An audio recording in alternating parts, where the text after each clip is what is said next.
Namaskar, this is Deepak Misra and welcome to my YouTube channel where I am uploading videos to help students. Currently, we are studying the first chapter of class 12th English book Flamingo and the chapter is The Last Lesson. In the previous video, we read the last lesson. Along with this, we have also tried to understand the meaning of the chapter in Hindi. If you have not seen those videos, then watch it so that it will be easy to understand the lesson. The links are given in the description box. You see, I have prepared the gist of the lesson. Now try to understand the lesson on the basis of the gist.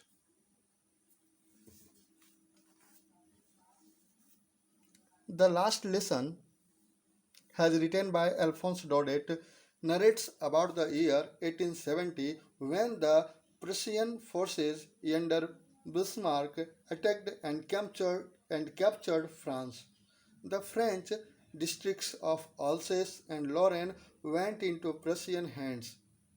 The new Prussian rulers discontinued the teaching of French in the schools of these two districts, Alsace and Lorraine.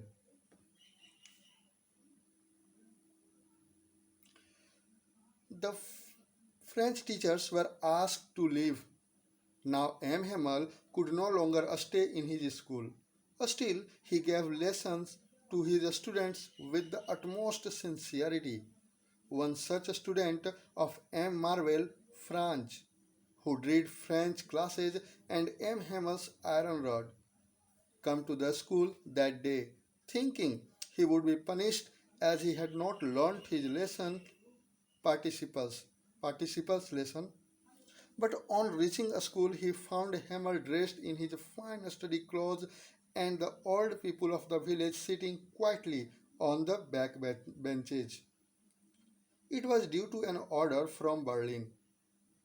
That was the first day when he realized for the first time that how important French was for him. The story depicts the pathos of the whole situation about how people feel when they have no right to learn their own language. It tells us about the importance of one's mother tongue in one's life. अब आइए जान लेते हैं कि इस पाठ का सार क्या है, summary. The last lessons has written by Alphonse Daudet. हम लोग जानते हैं कि इसके लेखक जो हैं वो अल्फोंस डॉडेट हैं और वह क्या थे? वह फ्रेंच नॉवेलिस्ट, एक फ्रेंच उपन्यासकार थे और साथ ही लघु कथाकार भी थे। द ऑथर नरेट्स, यानी जो ऑथर है, narrates events about the year 1870, 1870 के समय को वह का वर्णन करता है जब फ्रैंको प्रुसियन वार हुआ था। इस दौरान हम देखते हैं कि फ्रेंच नामक एक लड़का भी है, एक स्कूल गोइंग बॉय है जो स्कूल जिससे काफ़ी स्कूल जा रहा है, लेकिन वह डरा हुआ है कि उससे पार्टिसिपल्स के बारे में पूछा जाएगा और वह कुछ नहीं जानता है। इसके एवज में उसे काफ़ी डांट भी पड़ेगी। लेकिन the changes of noticed in the school, लेकिन जब वह स्कूल जाता है, डरते हुए स्कूल जब जाता है तो वहाँ का माहौल वह देखकर चौंक जाता है। Instead of noisy classrooms everything was as quite as Sunday morning. मैंने इस सार में कुछ पॉइंट वाइज पॉइंट लिखे हैं ताकि आप भी कुछ समझ सकें। उसी पॉइंट के आधार पर मैं इसका वर्णन कर रहा हूँ। कुछ कुछ जो मैं मुख्य मुख्य बिंदु नज़र आए कहानी के पढ़ने के दौरान, उसे मैंने बिंदुवार क्रमवार रूप से इसे यहाँ लिख दिया है। तो वह जब स्कूल पहुँचता है, वह बच्चा डरते हुए फ्रांज, तो वहाँ का माहौल देखकर वह चौंक जाता है क्योंकि जो भी उसने कल्पना की थी वह से सब कुछ ठीक विपरीत मिला। आमतौर पर जहाँ स्कूल में काफ़ी बसल हुआ करता था, काफ़ी शोरगुल हल्ला ये सब हुआ करता था, आज कुछ नहीं है। आज एकदम ठीक शांत है, ठीक उसी तरह शांत जैसे संडे मॉर्निंग हुआ करती थी। It was the last French lesson, the French teacher had to leave. अब उससे पता चलता है कि आज का जो लेसन होगा, आज की जो पढ़ाई होगी फ्रेंच की, वह अंतिम पढ़ाई होगी। अब यहाँ तक कि उनके जो टीचर हैं, एम हेमल फ्रेंच टीचर हैं, उन्हें भी स्कूल छोड़कर जाना पड़ेगा और अब वो नहीं पढ़ पाएंगे। M. Hamel, the French teacher, said that always keep the mother tongue close to your heart as it is the key to the present. और जो फ्रेंच टीचर थे एम हेमल, उन्होंने सभी लोगों को कहा, क्योंकि उस समय न केवल स्टूडेंट आए हुए थे बल्कि उस गांव के आसपास के ग्रामीण भी आए हुए थे अपना रिस्पेक्ट देने के लिए उस टीचर को, एम हेमल को, क्योंकि उन्होंने बीते 40 वर्षों से पूरी तत्परता से सेवा दे रहे थे उस स्कूल में। तो उन्होंने कहा कि अपनी मातृभाषा को सदैव अपने पास रखो, क्योंकि गुलामी यानी दास्ता का जो जेल होता है उसकी एकमात्र एक कुंजी है, वह है आपकी मातृभाषा। उसी से आप उस दास्ता से बाहर निकल सकते हो।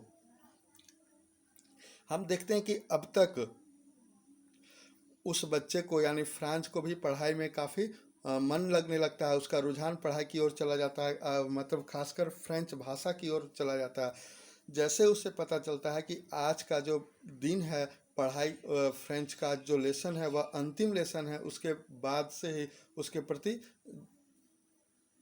उसे काफ़ी आकर्षण आने लगता है फ्रेंच भाषा के प्रति। और at last we see that the atmosphere of the class was not normal. और अंत में हम देखते हैं कि जो एटमॉस्फेयर है उस क्लास का, क्लासरूम का, वह सामान्य नहीं है, अन्य दिनों के बनिस्पत बहुत ही अलग है। और जो टीचर हैं वह इतने भावुक हो जाते हैं जब उन्हें लगता है कि अब वह छोड़ने वाले हैं, तो वह अंतिम क्लास जब समाप्त होता है तो अंत समय में वह कुछ बोल नहीं पाते हैं, इतने भावुक हो जाते हैं। इसलिए वह क्या करते हैं, ब्लैक बोर्ड में लिख कर चले जाते हैं और एक संकेत देकर क्लास को डिसमिस होने का संकेत देते हैं। अब इस चीज़ को हम इसी को एक अच्छे से मैं आपको अच्छे तरह से कोशिश करूँगा कि पूरी कहानी का सार मैं आपको बता दूँ। तो फिर से हम देख लेते हैं। द लास्ट लेसन है वह एल्फेंस डॉडेट द्वारा लिखा गया है। वह एक फ्रेंच उपन्यासकार और लघु कथाकार थे। यह कहानी 1870 की घटना को दर्शाती है जब पर्सिया ने फ्रांस को हराया था। इसी क्रम में ऑल्सास व लॉरेन वह पर्सिया के हाथों चले जाते हैं और हाथों में चले जाते हैं, यानी पर्सिया का अधिकार हो जाता है अल्सोस और लॉरेन में। और नए नियम के तहत स्कूलों में फ्रेंच की पढ़ाई रोक दी जाती है और फ्रेंच शिक्षक को स्कूल छोड़ देने का आदेश दिया गया था। अंतिम दिन एम हेमल जो फ्रेंच शिक्षक हैं अंतिम पाठ पढ़ाते हैं, वह भी पूरी तन्मयता से। कई विद्यार्थियों में से एक फ्रांज जो हमें कहानी बता रहा है, यही कहानी नरेट करता है, वह स्कूल जाते वक्त काफ़ी डरा हुआ था क्योंकि उसने पार्टिसिपल के पाठ को याद नहीं किया था। लेकिन स्कूल पहुंचते ही वहां का नज़ारा उसे चौंका देता है। स्कूल का वातावरण सामान्य दिनों से काफ़ी विपरीत था, पूरी तरह शांत। पाठ याद करके न लाने पर भी शिक्षक उसे नहीं डांटते और बताते हैं कि उनका अंतिम फ्रेंच पाठ है। यह जो पाठ होगा वह अंतिम फ्रेंच पाठ होगा, कल से वे नहीं पढ़ाएंगे। और यह सुनते ही फ्रांच को पछतावा होने लगता है कि आखिरकार उसने फ्रेंच को, जो उसकी मातृभाषा है, अच्छी तरह से क्यों नहीं सीखा। अंत में वह समय आ गया जब क्लास समाप्त हो गई। शिक्षक इतने भावुक हो गए थे कि उनके गले से अंतिम शब्द नहीं निकले। उन्होंने ब्लैक बोर्ड पर विव ला फ्रांस अर्थात फ्रांस अमर रहे लिखकर क्लास डिसमिस होने का संकेत दे दिया।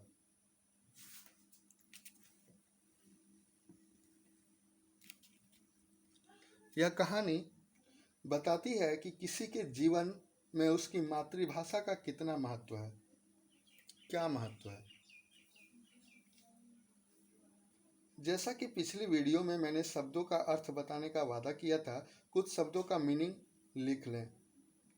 वीडियो को रोककर भी लिख सकते हैं। अगली वीडियो में हम इस पार्ट से संबंधित क्वेश्चन आंसर करेंगे। अब ये है जैसे ड्रिलिंग अभ्यास, बुलेटिन बोर्ड, सूचना पट, बसल हलचल, शोरगुल, टेम्पटेशन आकर्षण, ब्लस्ट लज्जित और चौक्ड फंसना, रुंध जाना। अब वर्ड मीनिंग बताने में मैं काफ़ी कंफ्यूज था, काफ़ी संशय थे मन में कि मैं किन किन वर्ड का मीनिंग बताऊं। ऐसे तो बहुत से वर्ड्स हैं और ये सभी वर्ड्स या तो आसान भी हो सकते हैं या फिर हार्ड भी हो सकते हैं। तो इस वर्ड मीनिंग के मामले में मुझे आपकी राय की ज़रूरत है।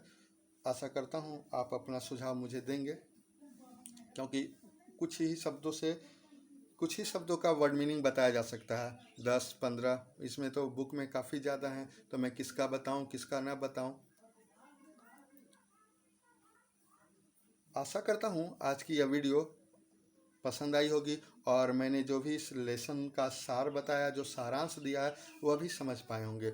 अब नेक्स्ट वीडियो में, कल के वीडियो में मैं क्वेश्चन आंसर करूँगा इस पार्ट से संबंधित। अगर आपको यह वीडियो पसंद आई तो आप अपने जैसे विद्यार्थियों के बीच इस वीडियो को शेयर कर सकते हैं और अपना सुझाव भी दे सकते हैं। वीडियो देखने के लिए बहुत बहुत धन्यवाद।